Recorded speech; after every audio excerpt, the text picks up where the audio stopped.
Hello. आज हम जानेंगे हम अपनी जो ऑटोकैड की फ़ाइल होती है उसको स्केचअप में कैसे इंपोर्ट करते हैं।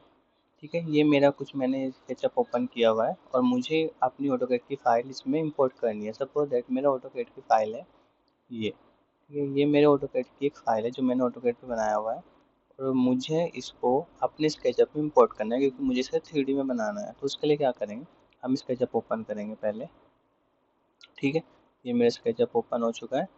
यहाँ से क्या करेंगे, हम फाइल ऑप्शन में जाएंगे और यहाँ से इंपोर्ट, और फिर हम क्या करेंगे, यहाँ से इंपोर्ट करने के बाद ये मेरी फाइल है वर्किंग प्लान, इसको मैं इंपोर्ट कर लेता हूँ।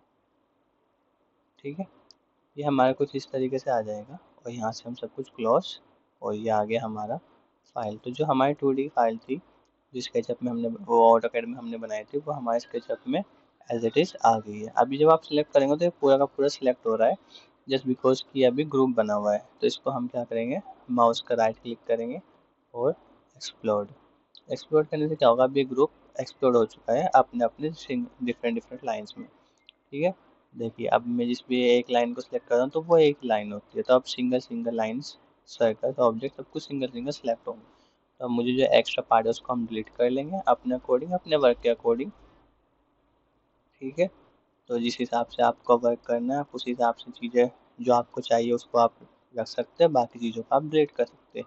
और बाकी का रिमेनिंग पार्ट आप चाहे तो उसको भी ग्रुप बना सकते हैं। कैसे, पूरे को सिलेक्ट करेंगे और फिर माउस का right click and make group. ठीक है, तो इस तरीके से बहुत ही सिंपल वे है कि आप अपना जो भी ऑटोकैड की फाइल है उसको स्केचअप में इंपोर्ट कर सकते हैं। ठीक है, तो आई होप आपको इजीली समझ में आ गया होगा।